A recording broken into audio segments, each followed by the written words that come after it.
Hello, Flames fans, and welcome back to Locked On Flames. Today's episode is probably the most Mondayest episode I have ever done, just recapping a bunch of bad news from over this weekend and previewing what could be another tough loss for the Calgary Flames. All that on today's episode of Locked On Flames. You're Locked On Flames, your daily podcast on the Calgary Flames. Part of the Locked On Podcast Network, your team every day.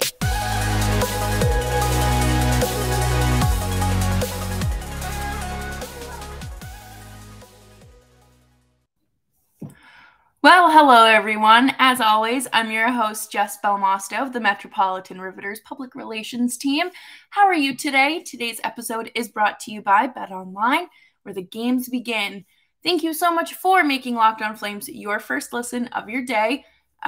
You can find us anywhere you get your podcasts, including Spotify, Stitcher, Apple, Odyssey, Audible, and of course, YouTube. Free $99 wherever you get them, so why not? This weekend was just quite literally a tumbleweed of bad news. I feel like we've been watching a bunch of losses happen and then another domino falls and now we have to deal with that.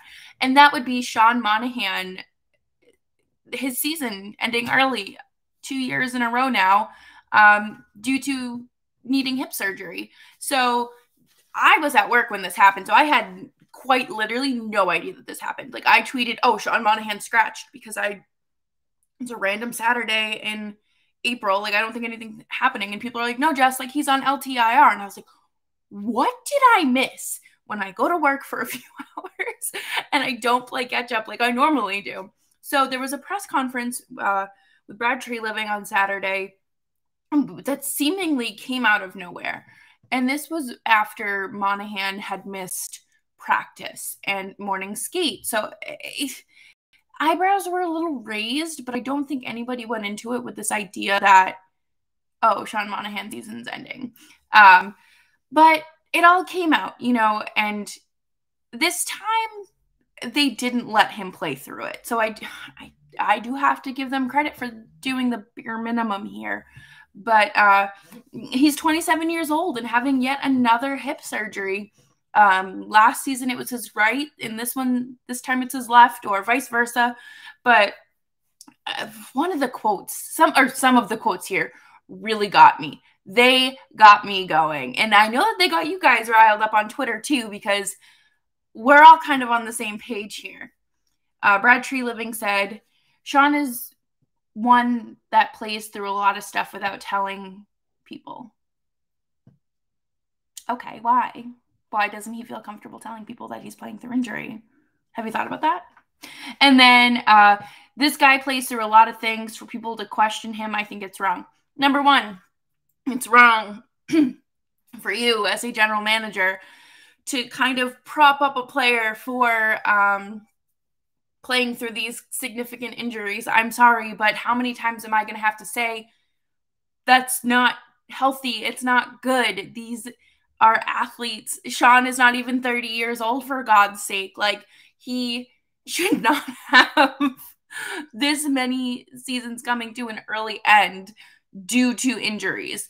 And yeah, some guys just get bitten by the injury bug. But you know what? To need surgery and to be playing through it just feels like such a different level of concern for me. But good thing is that they caught this. Sean went right to them and said, I need help, which is great. So thank you, Sean Monahan, because clearly you're listening to Locked On Flames for expert medical advice. Am I right? And that this is the quote that honestly sent me over the edge. Most of the people out there couldn't play through a third of what he has, and he keeps it to himself. That's fantastic. You know what? I'm so glad that you as a general manager are creating an environment where players feel like they're, you're not enough if you don't play through your injuries. Oh, Sean Monahan has played through this. Why can't you play through that? Well, because number one,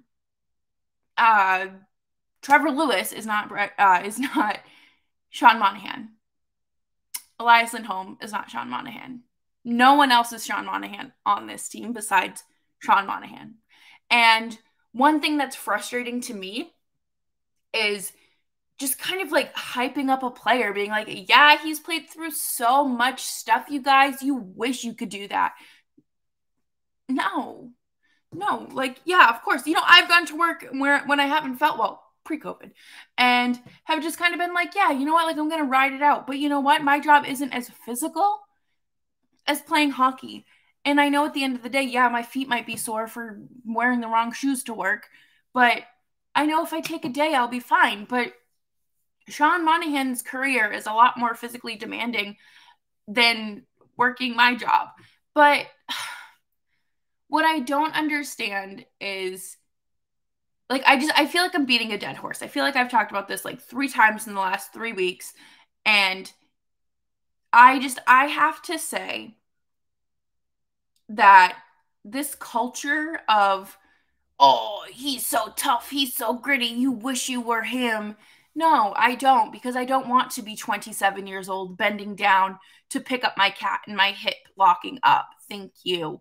But I'm glad that they did catch it early. I'm glad that they said, oh, we're going to call it quits here. We're going to send you to the orthopedic surgeon or whoever does hips. I'm assuming it's orthopedic surgeon.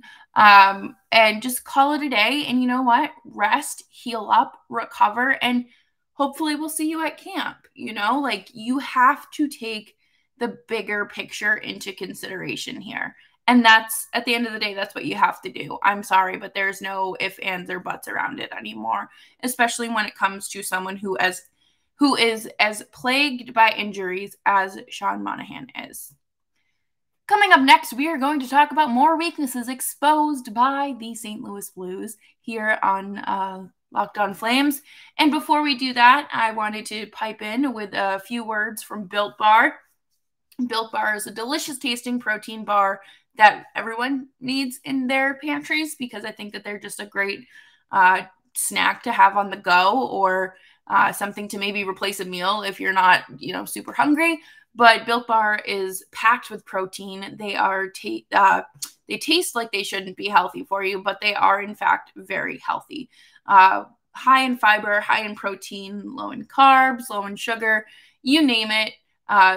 Built Bar is good for you. So you can head on over today and use promo code LOCKED15 for 15% off of your next order at built.com. Locked On Flames continues. Thank you so much for making Locked On Flames your first listen of the day. Make sure that you're subscribed and following Locked On Flames wherever you get your podcasts. I sat down to watch this game Saturday night and was kind of annoyed, because I had a feeling that this was going to be a game where it was just kind of one for one, like back and forth.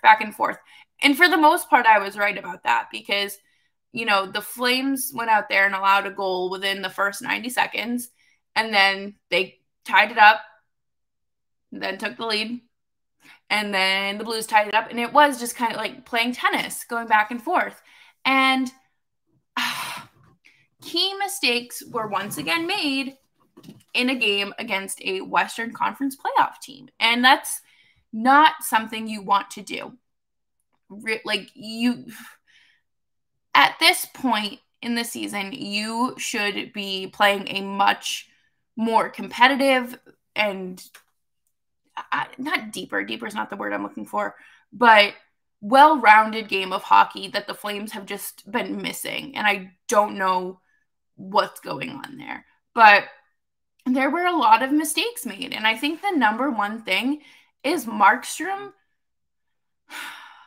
being mismanaged. I was really, really, really hoping it was just, a little bump in the road there that we were going to be able to smooth over. But it unfortunately looks as if, his stat numbers, like, he's allowing high numbers of goals game in and game out. And I would just say that's because he's tired and he's worn out. They don't have a backup goaltender that they can trust. For whatever reason, Dan Vladar just hasn't started in quite some time. And it's very frustrating because, you should be able to throw your, backup out there every once in a blue moon and say, hey, Marky needs a night off. You're in net tonight. Like, it's not that difficult. And I don't know if this is just, Daryl Sutter being set in his Daryl Sutter ways that, you ride a goalie till they break. And I think Markstrom is at that point. But I don't know. It's April, playoffs start in, a few weeks. And we just aren't seeing what we should be seeing from our goaltender. The biggest cause for concern right now, I think, is Markstrom having enough rest for the playoffs. And I just, night after night after night, is just, that's not healthy. It's not sustainable for him.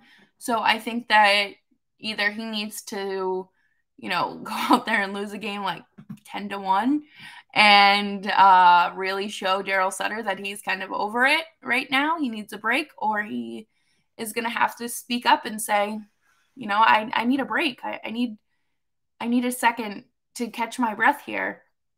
And, obviously it's not all on him. I think that's very, understandable and reasonable to say. But one of the other pieces is the unsuccessful special teams. They're just not capitalizing on these man advantages. And they are crumbling on the penalty kill. And it's not fun to watch by any means. I think that they have kind of slowed down a little bit in terms of taking unnecessary penalties. Do I think that they've completely fixed that problem? Absolutely not.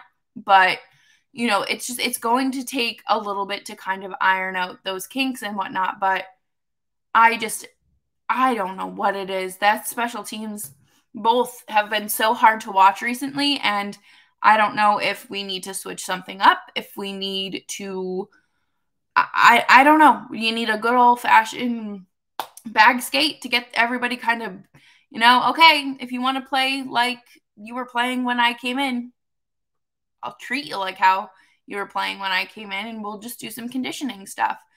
And the other thing here is, okay, I know people are going to say, well, the Flames aren't shooting the puck. They are. They are absolutely shooting the puck and creating those high danger chances, but they're not always able to capitalize, which is frustrating to watch. It's not fun.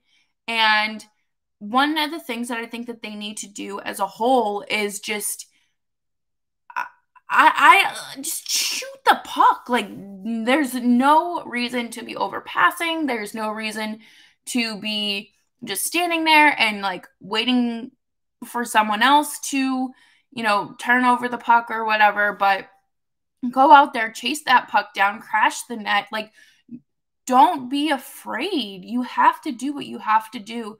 And if you want to be seen as competitive, you need to get it together sooner rather than later, because at this point, it's, I almost said August. Nope, it is April 4th, and we are crawling closer to the playoffs. And games like that, the performance against the Blues was just not really one you want to see. This is a team sport. Everyone needs to be clicking together. Everyone needs to be performing at the same level. And then obviously, you lose Monahan, you lose Shillington, and you lose Ritchie. They've been lucky when it comes to injuries. I think that, they're quote unquote normal ones that you can bounce back from within a few games. But I am not entirely sure what happened with Brett Ritchie in terms of the severity. Obviously, Monahan's out. And as of right now at noon on Monday, April 4th, I don't have an update on Shillington. So we're going to have to see. I would assume that the Flames are going to end up calling up Ruzicka, and I think it was Valimaki. I think Valimaki might be the next one up, but it doesn't matter. You have to be playing at a level that is competitive, and they have to find that 100% level again, and it's just been missing. And Could it be because they are playing at home and this team is more successful on the road? I think that, obviously players like Andrew Mangiapane thrive on the road, and he hasn't had a goal in 14 games. But I don't know. I am not able to diagnose and fix this team. That is just Daryl Sutter's job. But as an outsider looking in, watching game after game, I think it is fairly obvious what the issues are. So we're going to talk about the LA Kings game coming up next. And before we do that, I'm going to talk to you about BetOnline. BetOnline has all of your sports betting needs. They have everything to keep you covered, and they are your number one source for sports betting needs and sports info. Find all the latest sports developments, including this week's Masters Championships odds, podcasts, and reviews for all the different leagues this season. BetOnline is your continued source for all of the sport wagering information, including live betting, esports, and scores. Head on to the website today or use your mobile device to learn more about the trends in action. BetOnline, where the game starts. One of the biggest things that I've noticed is the Flames. They can't close out a game in 60 minutes. Like, they can't do it. And it was the game against, it was Colorado. It was the game before they played the Kings. And, they had that final power play in like the last minute and a half. And they could not get the puck between the pipes. And they just kept cycling. Like, no one was shooting. And I think that is something that is an issue in terms of confidence. We saw that actually a lot last year with Gaudreau. And now look at him. He has 30-something goals. And I'm just hoping that tonight the birthday boy, Andrew Mangiapane, comes through since he loves scoring on the road and has just been an absolute force to be reckoned with on the road this season. He's gone 14 games without a goal, so let's see what he has to offer today, because I think he could use a goal to celebrate his birthday. Another thing that I really want to see out of the Flames tonight and just here on out is playing better defense. One thing I noticed is, they'll stand in front of the net, and there'll be traffic there, but they're not doing anything to defend the puck. They're just standing there. They don't move. They don't try to block a shot. They don't try to, bat the puck down. They don't try anything here. And it's very frustrating. And I think, we've seen a lot of deflections this year come off of players like Hanifin. He's the first one that comes to mind. I'm not picking on him, I promise. But I don't want to see that anymore. I want to see a more solid effort and trying to generate a giveaway, a turnover, something. Give me something. None of this watching the puck fly by through traffic and everyone's just watching it and you're leaving your goaltender out to hang out to dry. That's not acceptable. It's not fair. And it's just unrealistic to do. You can't do that. You can't expect to win and go out and perform like Swiss cheese defense. That's not how it works. The Flames were outshot the last time these two teams met. So, obviously you want to shoot the puck more. We've talked about this, but the last time they met, there was only a four shot difference. But I want to see more confidence from this team. Where is this team that we saw, January, February, really just December, November and December, they were really riding a high. And I want to see that team again because they have the confidence, they have what it takes, and for whatever reason, they're just not doing it. And they have to really figure out a way to make the LA Kings goaltender work, because, I mean, I don't know who's starting tonight for either team as I'm recording this, but, you know, Markstrom deserves a little bit of a break here. So keep them busy down at the other end of the ice. It's really that easy. Like, just keep shooting the puck, cycle the puck, shoot it. Just keep them busy the same way you keep your goalie busy during warmups. Just don't let up. You have to be relentless. You have to be a pest under their skin. And that's the thing with this team, is there's a very fine line between, taking unnecessary penalties, but then also being a pest. And I think I want to see them work harder in that aspect, because it doesn't make sense to me why they can't win a game. It's driving me bananas. Toffoli's back in LA, so I'm sure it's going to be exciting and emotional for him and, his former teammates and whatnot, but you got to keep pushing. I want them to leave LA with a little bit more confidence under their belt and just figure it out, because I don't know how much more of these Daryl Sutter facial expressions I can keep imitating at home while watching these games. And it's just so frustrating. Like, this team has been so fun to cover, and so many good things have come from this team this year. And then to have an entire episode just dedicated to the negativity is so annoying. And so, like, because this team has so much more potential than to just be that, like, oh, yes, they've lost 3 in a row for the first time since January. This is, they're very unlucky right now, and then here's how they're going to get better. No, we should be talking about how this team has so many, 330 goal scorers on this team right now. How Markstrom, his stats don't really align with how good of a goaltender he is. But no, we have to pick apart the negative, because that's the reality of this team at the moment. And that's kind of the fun part of being a daily podcast, is we can switch it up every day. You never know what you're going to get, especially from this Flames team. So tune in tomorrow for another, I'm sure we'll talk about the recap. We'll have more information about Brett Ritchie and Oliver Shillington. We will definitely figure out what's making this team tick, what's killing this team. And of course, as always, subscribe to the show on YouTube, subscribe to the show wherever you get your podcasts, and you can follow me on Twitter at Jess Belmosto. If you're watching on YouTube, it is right on the screen.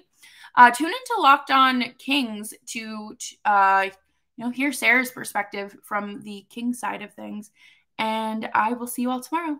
Bye-bye.